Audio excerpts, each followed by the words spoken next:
Let's do it. in that time that he served And 30 years ago, you know. imagine how that would feel knowing you're next. Exactly. Just watching somebody walk by. Just like I can't even imagine the terror. No. Yeah. Awful.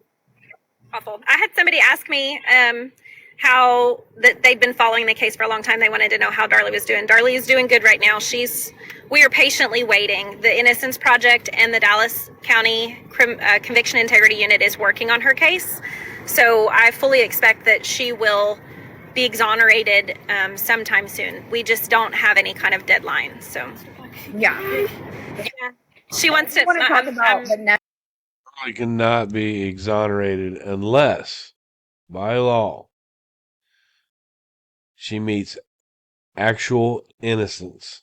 That means that the Innocence Project would have to prove that someone else was in that house that night and who that person was, and that person did that.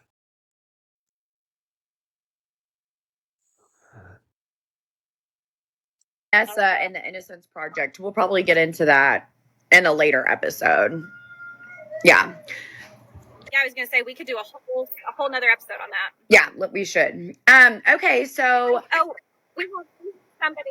Hold on one second. We've got somebody in the comments, Miss Tara Smith. Thank you for your comment. I appreciate you coming here. She's not guilty. The comment says she's never getting out, honey. She's guilty. Tara, usually speaking, the Innocence Project and the Dallas County Conviction Integrity Unit don't take on cases of people that are guilty, typically speaking. And I don't want this to sound condescending at all, but both the Innocence Project and the Dallas County Conviction Integrity Unit both have actively started taking her case, working it, knowing because there is a very, very real possibility that she is innocent. And the Innocence Project loses about 46% of the cases they take on. That's almost half. The Conviction Integrity Unit took on Darlie's case under Craig Watkins back in 2008. They looked at it and they felt that the evidence was there to convict her. So CIU's already had it once. The unit is comprised of 4 assistant district attorneys, 2 administrative legal assistants, 2 dedicated investigators. While the CIU closely collaborates with Innocence Projects and local law enforcement agencies when reviewing and reinvestigating cases, the unit is part of the DA's office and is therefore under the district attorney's direction. The Chief Special Fields Bureau Chief of the CIU reports directly to the district attorney.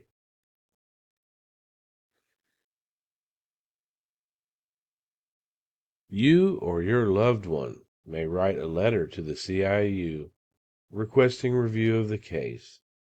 Your letter should include the name of the defendant, the case number, your contact information, preferably a mailing address and a phone number, and specific information explaining why your case is one of actual innocence. This is what they face. To prove actual innocence, the defendant must provide new evidence that was not available at their trial. The court will weigh the new evidence against the evidence presented at trial.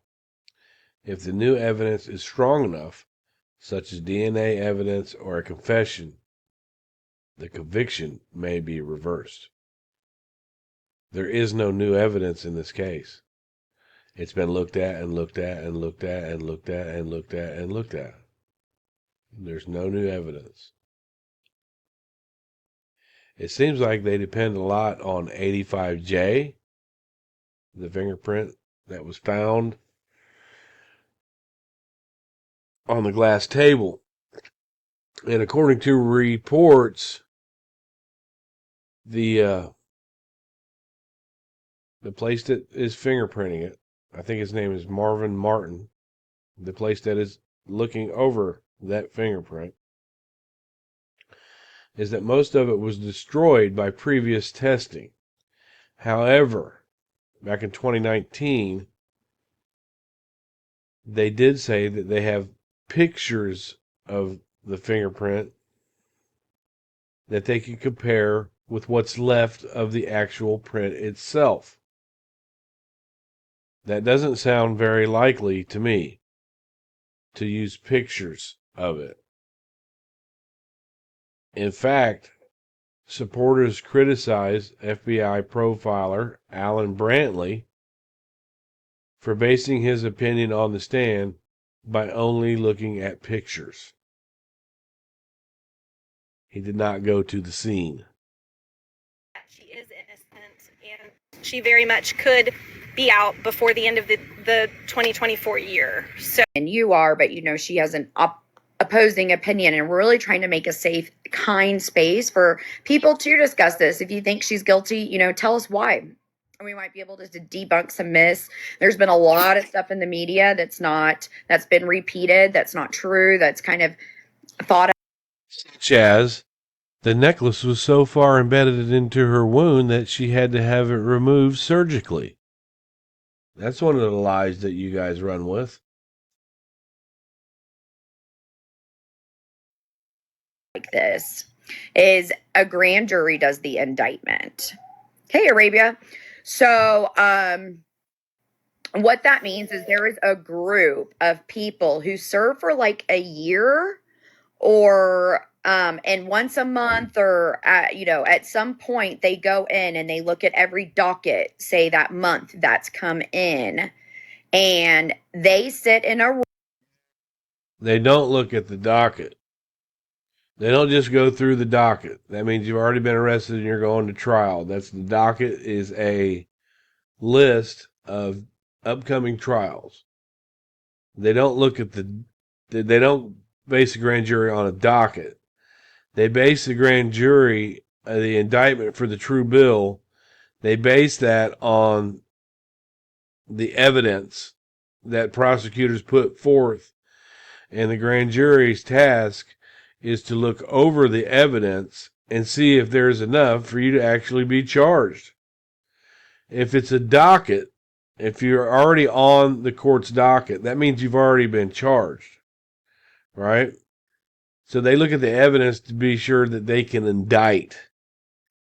They're not basing, grand juries aren't based on docket. They're based on evidence that the prosecutors have come up with. What's a PCA? Somebody got her. So basically they go. Yeah. So the way somebody gets for like a year or and once a month or at some point they go in and they look at every docket, say that month that's come in, and they sit in a room and it's just a secretive group of people. Their identities are kept under wrap. And yes, Belubi, will you go moderate Danelle's comments? I don't know if I can. Let me see if I can do that. All right, I'll keep talking while you try. So this group of people, the grand jury, and they are elected just like a jury member is. You're called to be a part of the grand jury. There's no docket. The state presents a PCA to them. What's a PCA? So basically they go. Yeah. What, Danelle? I said, are you asking me what a PCA is? Yeah, do you know what that means? Probable cause affidavit. I don't. So they give them probable cause affidavit. So basically a document stating why they think this person is guilty and if they... It's not why they think the person is guilty. The grand jury does not decide whether you're guilty or not. The grand jury decides if there is enough evidence to indict you, to charge you with a felony crime. That's what the grand jury is there for. They don't decide whether you're guilty or not, but they'll look at what the prosecutor presents and they'll say, go ahead and try this case. They don't know if you're innocent or guilty. But it looks like what the prosecutor has is enough for the taxpayers to spend money on a trial. That's what it means. Believe an arrest warrant should be issued to that person. See how she first said they go through the docket, right? If the grand jury is going through a docket, that means you've already been arrested. That means you've already been arrested, or you wouldn't be on the court's docket. You have to get arrested to be on the docket. We'll listen to a little more of what she's got to say. Because we've all heard that kind of like a police can only hold you for 72 hours until they have, enough proof to hold you, and that's your habeas. That would be called your habeas. Yeah, they can hold you for 48 hours, actually, here in my city. And if they don't come up with enough probable cause or likely evidence, then they have to release you. Habeas corpus rights. They have to have a reason to hold you. So the grand jury goes through a PCA or a probable cause affidavit, and they state, yes, I think there's probable cause. See, so she's changed herself. She's changed what she said because someone in the chat corrected her because she didn't even know what a PCA was a minute ago. And now she's going, oh, okay, well, this is what they do. I think she talks out her ass sometimes, but let's listen. For Darlie to be arrested for this crime. Again, the grand jury doesn't. You can be arrested. The police are the one that make the decision to arrest you. Then they gather evidence. Then they present that to the prosecutor. Right? If the prosecutor doesn't see, sometimes you can be no charged. Let's say the police arrest you and the evidence they have against you is kind of flimsy. Then the prosecutor can say, no, I'm not even going to try that. But if the prosecutor looks at what you've been arrested for and says, I want to turn this over to the grand jury and see if they think I should try this case. That's how it works. And part of that, we don't know what was in that PCA, that affidavit. We don't know what it was in. Now she's saying we don't know what was in it. We do know what was in it. If you read Jimmy Patterson wrote out the reasons why he felt like the prosecutor should take this case. It's available somewhere. There are many different reasons. He gave her conflicting stories, the knife. That's the arrest warrant. So we do know what that was about. Now she's trying to go along with the crowd here. A minute ago she didn't know what it is. Now she's going along with the crowd. There, was it the blonde hair on the screen that we didn't? The blonde hair on the screen was not mentioned in the arrest warrant. It absolutely was not mentioned. Nope. No, was Darlie's yet? Was it just?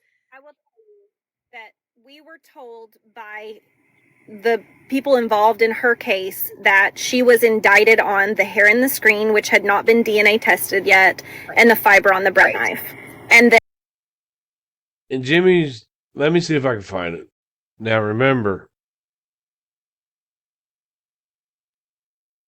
Sully said that they don't know what the grand jury talked about. They don't know what the evidence was that they talked about. And then they go back. Now they contradict themselves when they say, we were told that it was the hair in the screen. If you look at, I'll leave this here. This is Jimmy Patterson's affidavit for arrest warrant, right? It was sworn on June 18, 1996. I'll slow this so you can read it. Nowhere in there does he mention a hair being found in the screen because it was out for testing.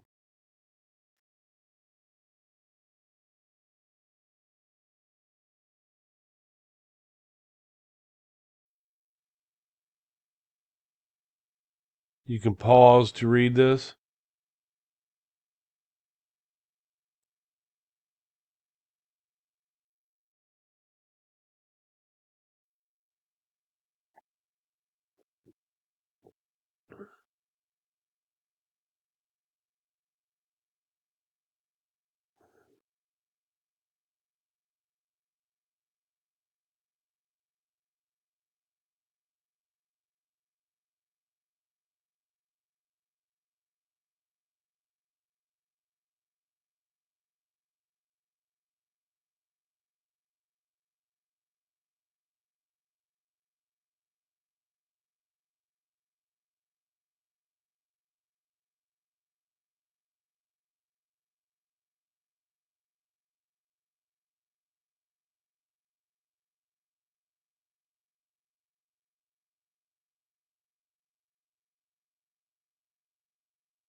that person.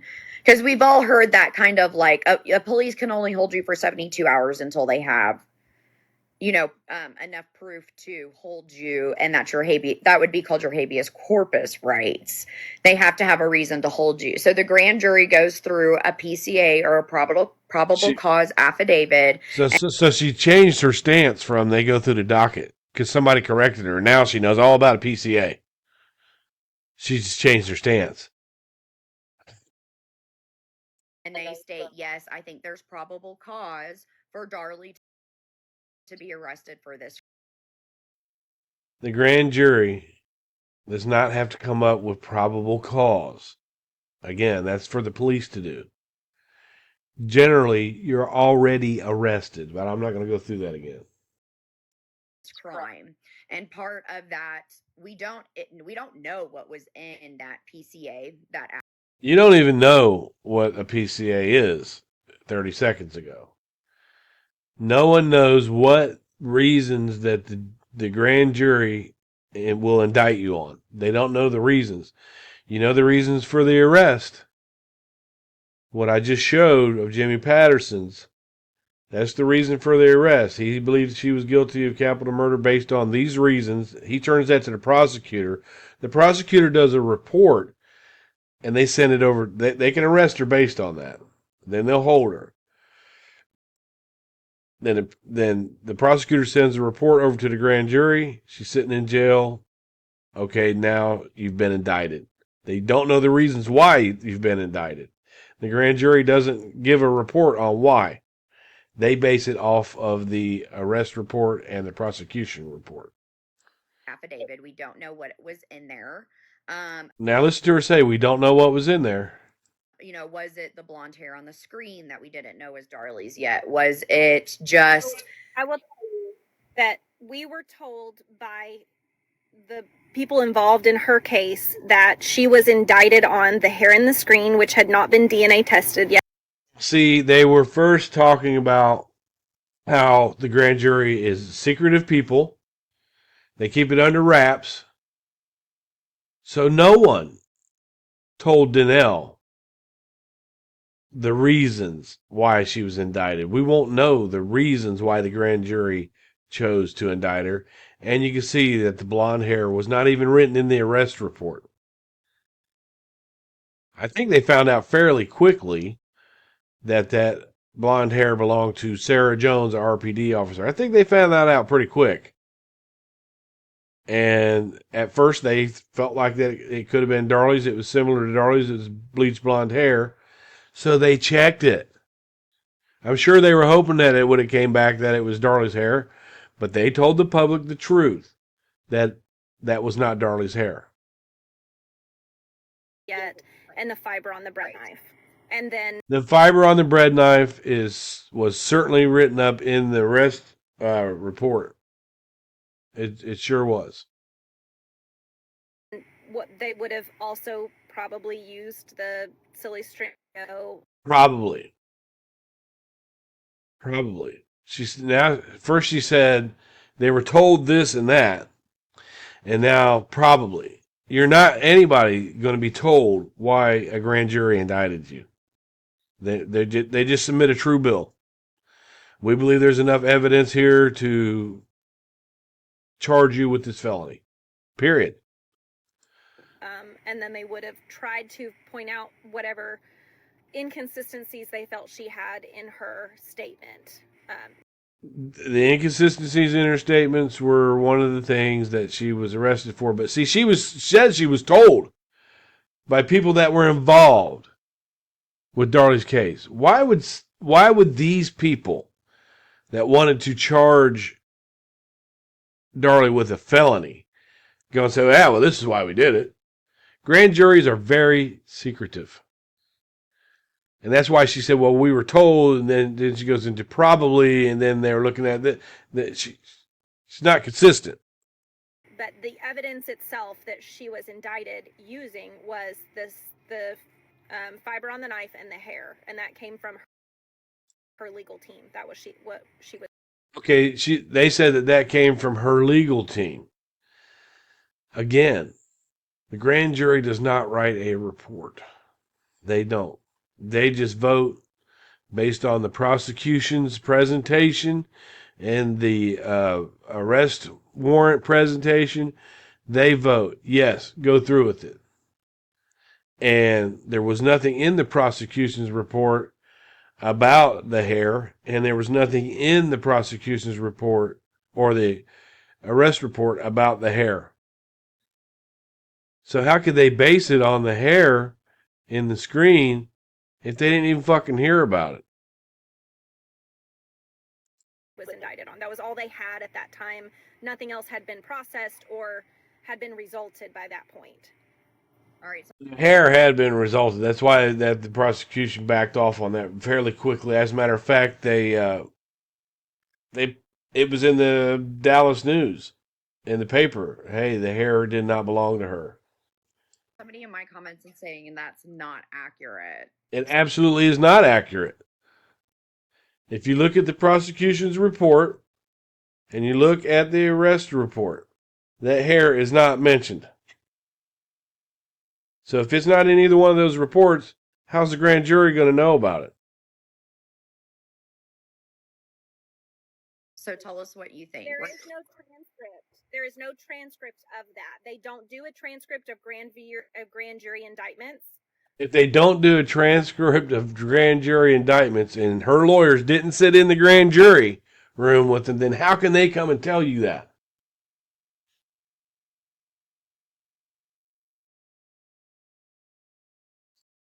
That came from our legal team. That is what the Right. So if it came from your legal team, who's on your side and is biased towards the prosecution, they can't say, well, it says right here that they indicted her on that hair, because there's no transcript in any grand jury. I'm not even a lawyer, but it's up to us to know what the law is. Ignorance of the law is no defense. It's up to us to know what the law is. I've been under grand jury indictment before. I've seen what a grand jury indictment looks like in my son's case. And I know that they're very secretive, and they don't have to have any particular reason to indict you. They can base it on the preponderance of what's presented in front of them and say, hey, I think there's enough here for a case. The legal team told us that was available at the time when Darlie was arrested. That's what was available when she was indicted. That's all they had. They did not have anything else. So to assume that she was indicted on something else is absolute fabrication. You just contradicted yourself again. You said there was no transcript of it. And we're to believe that your lawyers told you that. You just contradicted yourself again. And Arabia just said, and that makes sense what Danelle is saying, because probable cause just proves they've collected what's quote unquote evidence. Because they don't have time to go test it before they do an arrest warrant if they believe that you're guilty. Right? Grand jury hearings are not public record. That's why there are no transcripts. And if there are no transcripts of them, again, that's gonna clarify that the defense team does not know exactly what it was that got her indicted. So you guys keep contradicting yourselves. I'm just slightly. I mean, I've got a little bit of college, a little bit. I'm just a fucking redneck from Ohio, and this is all common sense. Common sense. That's what James Cron based his investigation of that case on. You based it on common sense. Okay. So let's kind of move past that, and if we get some more, you guys still Go ahead and move past that.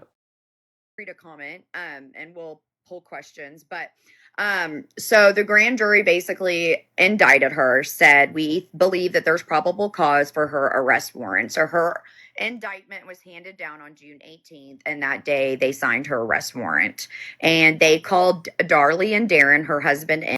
I do believe that you get arrested first, and then the grand jury looks at it.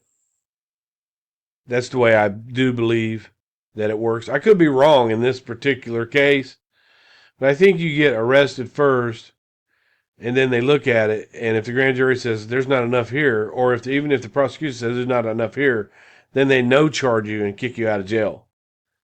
But I don't think the grand jury has anything to do with someone being arrested. Let me look into that real quick. Okay, I've seen both of these. This is the one that's written up in Fact or Fiction by my friend Mary Moody. Jimmy Davis's arrest warrant was written up and sworn on June 18th, 1996. I don't know if he's doing that before a grand jury or if he's doing that before the DA. It's highly unlikely that the grand jury would meet on the same day as this warrant. They meet at certain times in a month, certain days. So I would disagree with, even though the grand jury can have you arrested, I would disagree in this case that that's how it happened. And for questioning that day, but they already knew that they were going to arrest Darlie.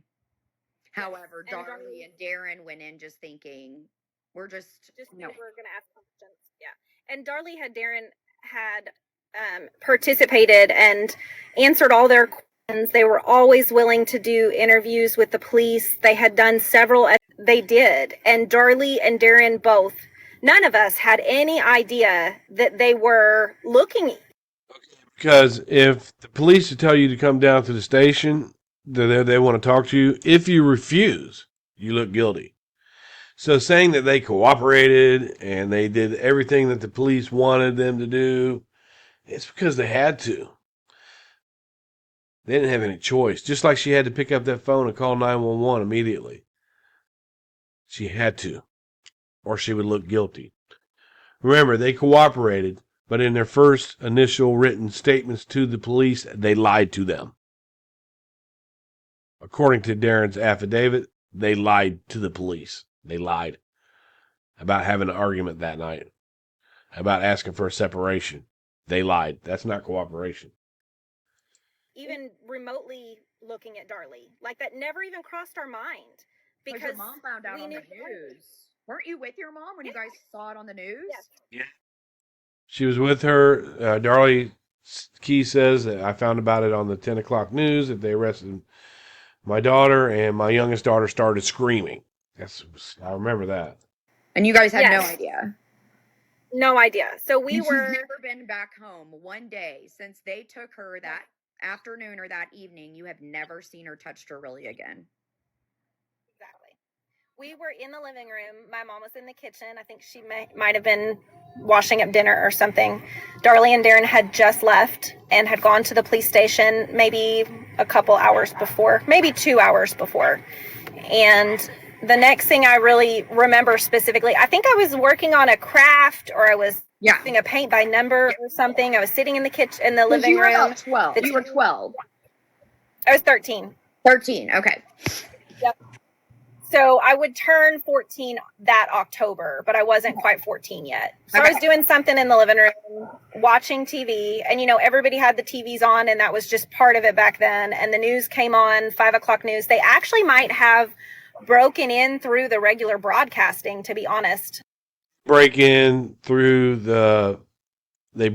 in. It was Sergeant Dean Poos, who was the public affairs officer for Rowlett at that time. They broke in and they said that they had arrested Darlie Routier and that they believed that the man that she described did not exist, and that they believed that the wounds that were on her were self-inflicted. So they did break in the news with that. They may have broken in and said there's been an arrest in the double homicide in Rowlett of 2 boys, and then it went into the rest of it.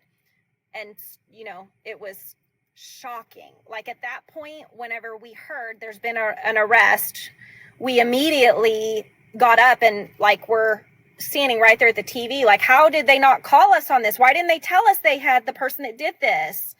I have to tell you, that's why. And then they show them with Darlie. And actually, if I remember correctly, My mother got a tip from one of the reporters from the Dallas Morning News. He called my mother maybe minutes before it aired and said, "Hey, your daughter's been arrested." Well, that means she lied, because she said in several different interviews that I found out about it on the 10 o'clock news. And my mom immediately said, "You're lying," and hung up. And then it came on the news, and I was in complete shock, because they say they've made an arrest, and then they show Darlie in handcuffs walking out of the police department into the jail. And the Dallas County Lou Sterrett, which is terrifying. If you've never been to Lou Sterrett jail in Dallas County, it is so overwhelming and scary. Terrible jail to be in. As a matter of fact, there's a location that I did where you see Darlie in her blue outfit walking into that jail in 1996, where they're Jimmy Patterson and another female officer are bringing her in, and it still looks the same today. They haven't even changed. They haven't even painted that. They're still the same paint chips. Dallas County Jail is horrible. Very scary. Area, and so, unfortunately, friends I went to high school and stuff with have, served time there now that we were all older, and I've heard terrible things about Lou Sterrett. It's really scary. Something in the comments. It was. Go ahead. What'd you say? Oh, I just said in the comments, Darlie became a suspect over 2 weeks of investigation as they eliminated Darren because the scene didn't match her story of an intruder. Is that why she was suspected, you believe? Yes, I believe that, because that's what's written in the reports, was her changing stories. Darren's story remained consistent. His story didn't change at all until he got on the stand. His story changed from the time that he was interviewed by Jamie Johnson, where he said things like, Darlie just wasn't herself, the kids are in the way, blah, blah, blah. He denied saying any of that stuff to Jamie Johnson when he was on the stand. As a matter of fact, he called the CPS worker, he said she was a liar. That's what this case of innocence is based on. Is all these people are liars and they're not qualified. All of them. You'll have to say that again. What was the first part? So Darlie became a suspect over 2 weeks of the investigation as they eliminated Darren. The scene was matching her story of an intruder. Is that why she was suspected? Well, I will say this about that. Darlie was the only thing Darlie was able to give them initially was that a man had broken in. She remembered seeing him leaving the scene. He was wearing black clothes. She didn't get to see his face. He had longer hair in the back and he had a baseball cap on. That was all that she could remember from the situation. And so she can remember clearly that my husband was not the man I saw. She remembered that. That was all they gave. That was all she could give them. They spoke to her again. That was at the scene. They spoke to her again at the hospital about 5:15. She said the same thing. It was immediately after she'd come out of surgery. She didn't say the same thing. She kept changing it up. She's told one nurse that she knocked the knife out of his hand. She kept changing it up. She changed it up a lot. And I will give her credit. I will give anybody credit that sometimes you remember a little bit more than you did before. But Darlie's story completely changed several different times. I'll give you an example of a changing story. She initially told officers that there was a man standing over her with a knife and she struggled with him. All right. But once, and then she came back and said that Damon tapped her on the shoulder and she saw the man walking away from her. She might have been out of surgery 20 minutes. They came up and saw her. No, the surgery was done around 3 o'clock, and Jimmy Patterson went to see her at the hospital a little after 6:30. She'd been out for about 3 hours. Look at the testimony. She had just gotten some pain medication. She gave them the same information. She did not give them the same information. She changed her story. Listen to Jimmy Patterson's testimony. Matching description. And then they didn't have anything else from her for 2 days. She didn't give them a written statement until June 8th of 96. The crime happened early morning hours of June 6th of 96. So, and in that written statement, she lied. They avoided the fact that her and Darren were having marital problems. That he told me to give me a kiss goodbye, a kiss goodnight. They lied. Darren's affidavit is a lie, and it's a huge problem. If anybody wants to contest anything Danelle says, bring up that affidavit. I did. She said, well, I'm not going to talk about that. I don't know anything about that. That's what she said. It's in my messages with her. I said, well, what about this affidavit where Darren said that she asked for a separation that night? Well, I'm not going to talk about anything Darren did. I'm not going to talk about it. Whenever I stump her on something, I'm just, I'm not talking about what Darlie did. I'm not talking about what blah, blah, blah. I don't want to talk about it. That's what she'll say. Just look, when you are on my channel, type in Baby D or Danelle on the search, and you'll see where I've talked to her. And you'll see where she avoids it. they basically investigated and worked that whole crime scene without having any of Darlie's information. They didn't have really a good statement from her, only the description of the guy. And well, someone came in here, they stabbed me, they stabbed my children, but they went on that. He went out the garage, they went on that. That's all they had. She's right. And why does Sully look like she's doing the V thing? What's up with that? Is she staring at Danelle and am I just got a dirty mind, or is what's up, single white female over here? they came through that laundry room door, and that they exited through that laundry room door, and that they dropped a knife when they left. That was all she knew. So when they worked this crime, James Cron comes in that morning, and within 30 minutes of reviewing the crime scene, he says there's no intruder here.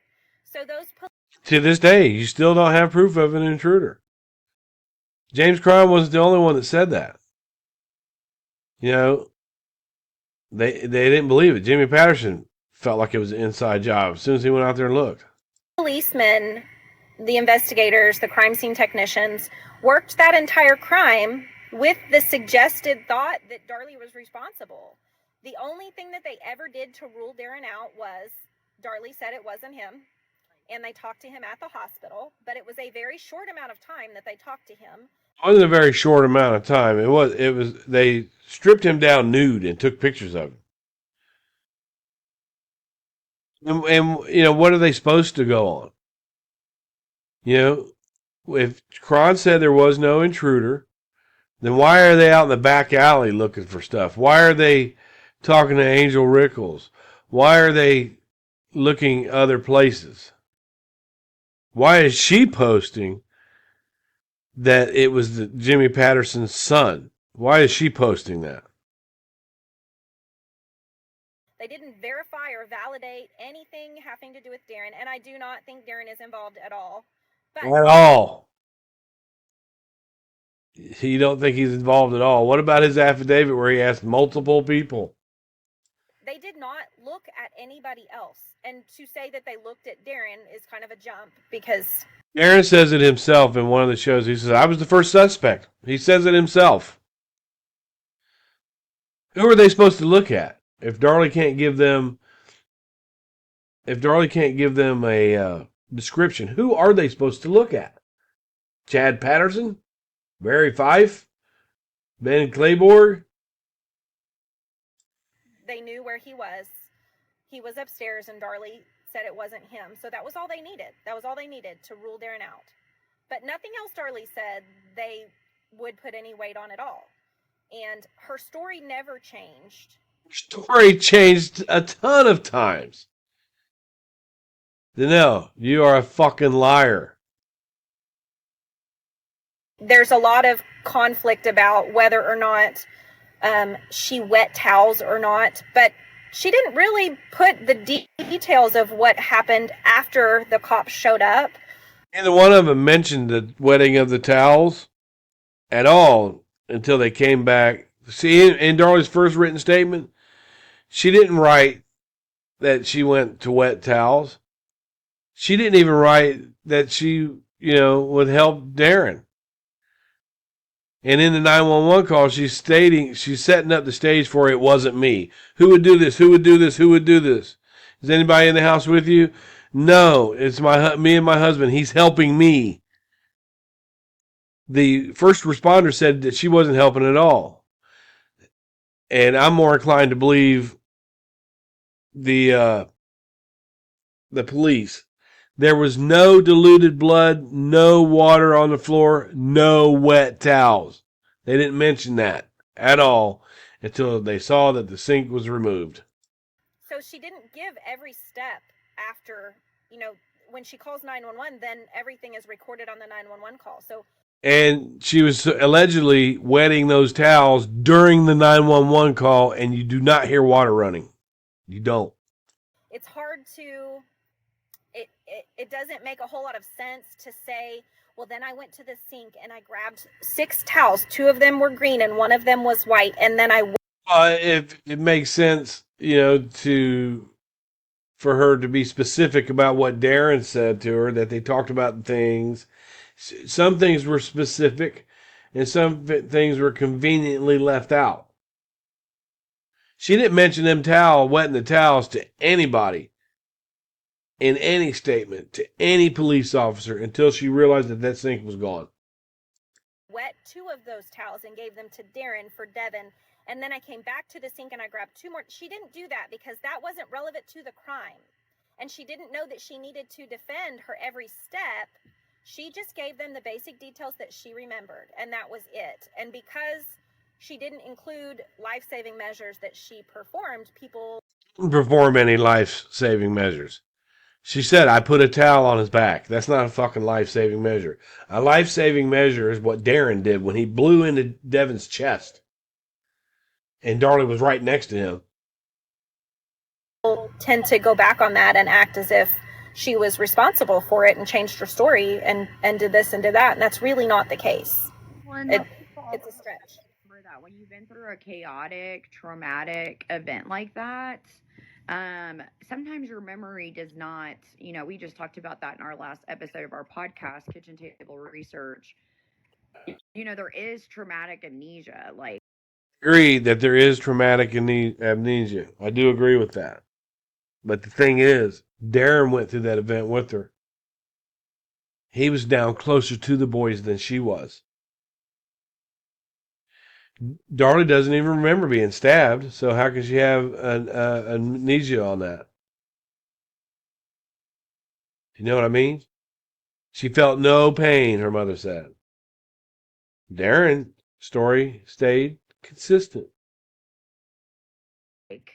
That a lot of times people can't point out, and a lot of times people misidentify witnesses.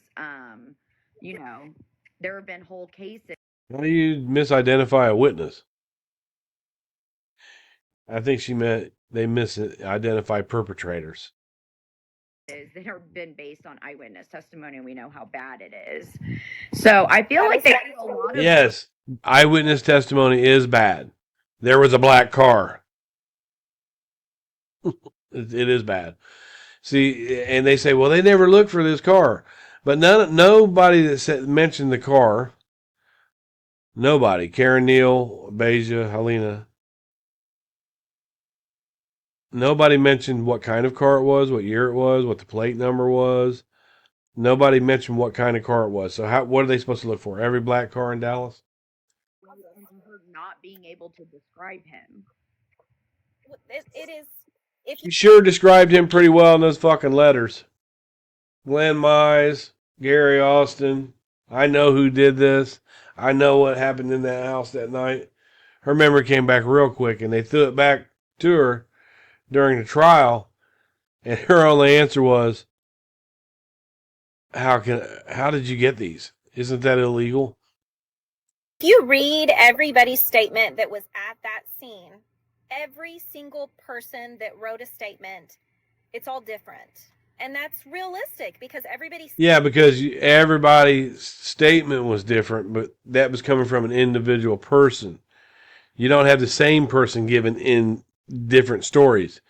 You have one person giving this story of what they saw because they saw something different.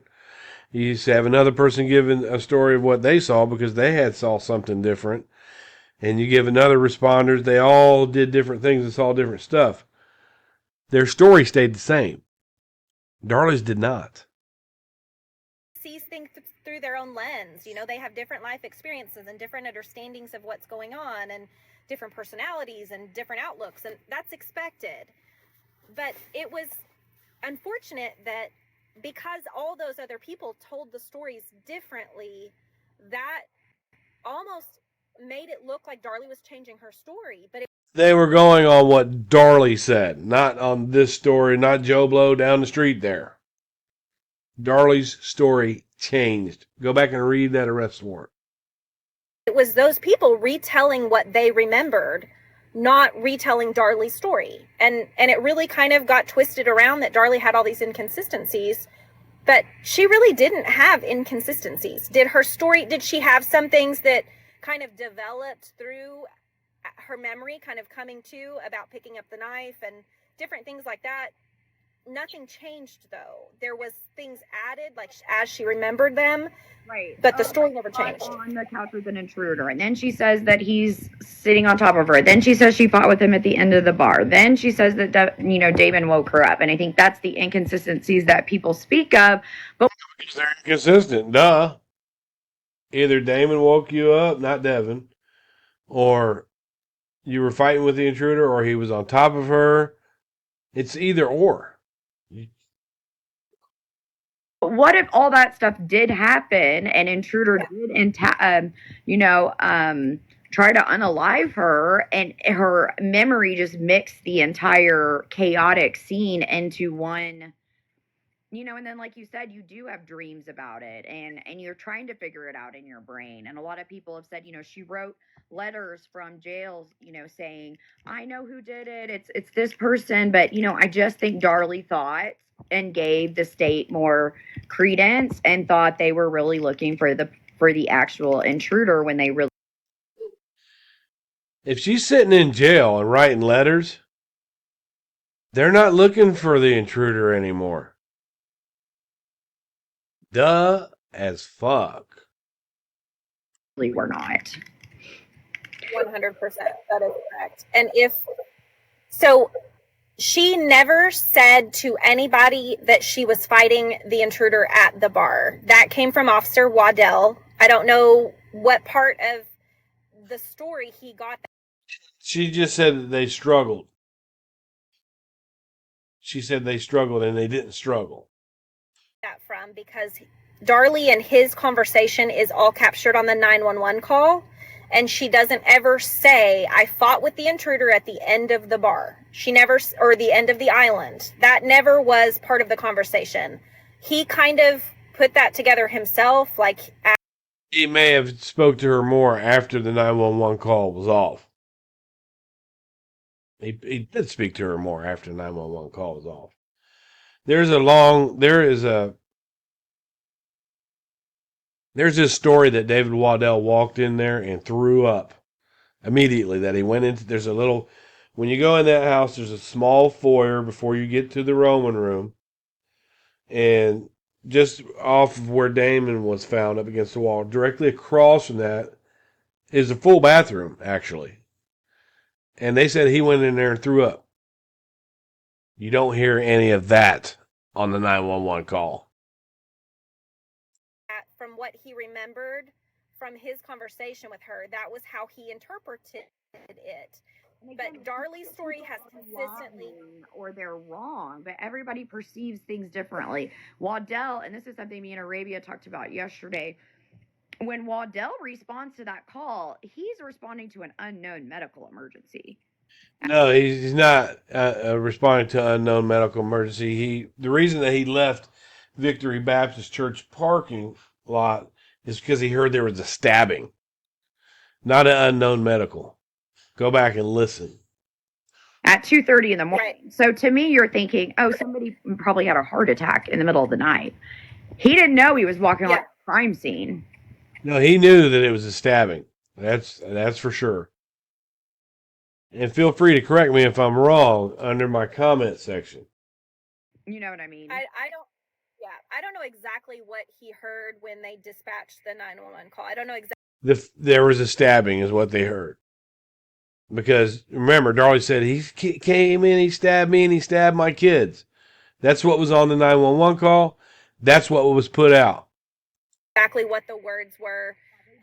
I know that when they released it, I think she had said, the dispatcher had said it's a stabbing at 5801 Eagle Drive. But who knows what he heard? And I'm sure heard the fire code, actually, and that he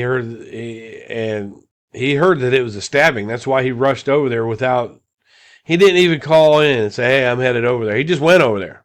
He knew it was that kind of emergency. 100% sure he was not thinking this is a stabbing of two little boys and a mama, because he didn't know it was a stabbing of two little boys and a mama, but he knew it was a stabbing. That doesn't happen in Raleigh. It's probably a gang fight or a drug deal gone wrong. That's probably what he's thinking. Not this massive murder. That's what we talked about. So Arabia said that we're going to talk about some, red fluid splatter on one of our next calls. So we'll get into that.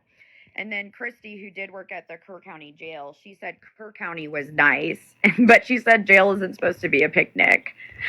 I get that. Somebody said, how did she not wake up? Okay, it's a good question. And I hear that quite a bit. I 100% do not believe that Darlie was asleep the entire event. But you do have to know that a stabbing, average amount of time for a stabbing is 23 seconds. So for you to put that in... You could say seconds all you want. She said the reason that she was downstairs, Darren said the reason that she was downstairs on the stand is because he would... Drake would run and make noise in his crib. Making noise. Not the crib was moving on the wooden floor or the crib hit the wall or moving around. He said he would run and groot, I think the word he used. And that would wake Darlie up. Was somebody sneaking in there and stabbing it? Did Devin and Damon quietly get stabbed? To perspective, this guy could have theoretically, there was no broken glass, there was no forced entry, the window was unlocked, so it was just raised, the window screen was cut, he entered without making any sound, opens, bump into a thing in that dark garage, the back door, which was unlocked, makes no sound, walks through the kitchen, makes no sound. When he gets there to the boys, if he attacked the boys first, if you believe he did attack the boys first, according to Darlie. Even her regression therapy says that. Mr. Bevel, then he attacked Devin first, then attacks Darlie, and then attacks Damon. And in that series of events, it could have taken him a minute. That's it. To stab all three. Two separate events, and Damon's believed to be stabbed in two separate events. And yeah, somebody said, why didn't the cop do anything to help? There is absolutely no scientific evidence to support Damon being attacked in two separate events. That was... It's no scientific evidence, she's correct. But logic. The state's attempt at making their timeline fit the newly developed evidence that Tom Bevel sprung on them last minute. He's notorious for that. He changes his testimony kind of mid-swing, and that is a huge red flag. If your evidence is changing before you get to the stand and the prosecution doesn't even know it, that's a huge red flag. And we have seen that documented in other cases for Tom Bevel, where he will have this report and he tells the experts from the opposing team, this is what I think happened, this is what I'm going to say, this is my stance. And then he gets to trial and he has a completely different stance. And that is a really bad situation, because your defense team has prepared information based on what his theory was originally. And then he goes and changes his theory, and the evidence, did the evidence evolve? Did the evidence change? No, the evidence is still the same, but he's changed how he's viewing it. And that's really, really bad for defense, and he's notorious for that. It's awful for the defense, wasn't it? It was awful. So when are you and Darlie going to dinner next? Because that was so awful for the defense. We'll talk But no. Yeah. To answer that, I do not think Darlie slept through the entire thing. I think that it was just a really quick attack. I also think that she very well could have been either subdued from asphyxia, the hand over the mouth. That would explain why the inside of her mouth being tore up is only reported by family members, not reported by medical staff. So this guy's got his hand over her mouth. He's beating the hell out of her arms. He's slicing her throat. And he's trying to sexually assault her at the same time. I swear it was an octopus. They need to look into to see if there's octopuses in Lake Jackson. An angry octopus at that.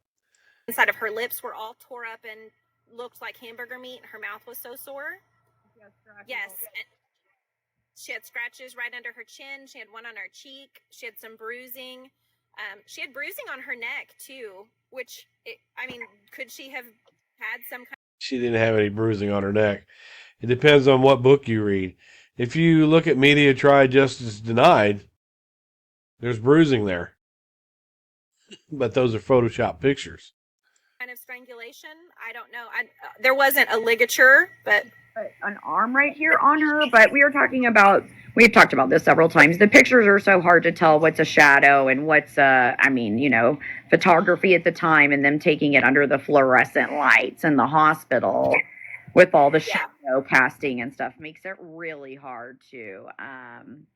So we kind of have some differing opinions here in the comments. Bevel's been wrong in many cases. Yes, he has. He's had several. He's been wrong in a couple cases, and I agree with that. He was wrong in David Cam's case. Forensic science is not a perfect science. You just have to use your own logic.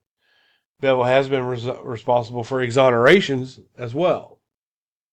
Several cases overturned, and Arabia. Yeah, we'll get into the pattern. Someone asked how come Darren didn't hear anything. It was It was a really fast attack. I mean, a knife attack is really fast, and it's completely silent. And I don't know why people ask how come Darren didn't hear anything. He was up in his room. He watched the news and he went to sleep. He probably smoked about half a joint. There were 3 joints found in the ashtray, half joints found in the ashtray.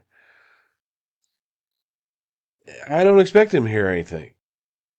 Dog didn't hear anything either. Dog was upstairs and didn't bark. But you would expect Darlie to hear something, because her whole reason for being down there is because she heard something. And she couldn't sleep because of hearing something. You would expect her to hear something. If Drake made noise in his crib with his mouth, running and grooting or whatever he said, if she could hear that and it disturbed her sleep, then she surely would hear the sound of a knife going into bone and breaking rib cages. I don't know if you guys have ever been hit in the chest with something or had any kind of impact to your chest where you get your breath knocked out of you. It takes you just a minute to kind of recover and catch your breath so that you can speak again. Right. Well, when you are hit with a knife in your chest, you don't get a minute to recover, and it may have legitimately taken Devin's breath away initially, and he never was able to regain his breath because he bled out pretty fast. Same. Devin, it appears that he had bruising on the back parts of his legs. It appears that Devin fought this attacker off, and jurors believe that. Rena Way said, "I believe that he kicked the crap out of her because of the bruising that was under his leg." With Damon, I don't think Damon was even awake when this happened. Obviously, he was laying down on his belly. His stab wounds were on his back, and so he never even saw it coming.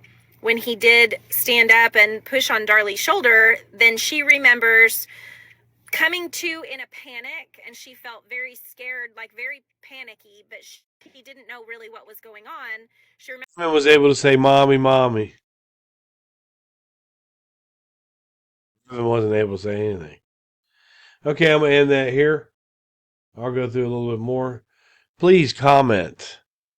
If you think I'm wrong on something, I want you to check me because I will fact check it.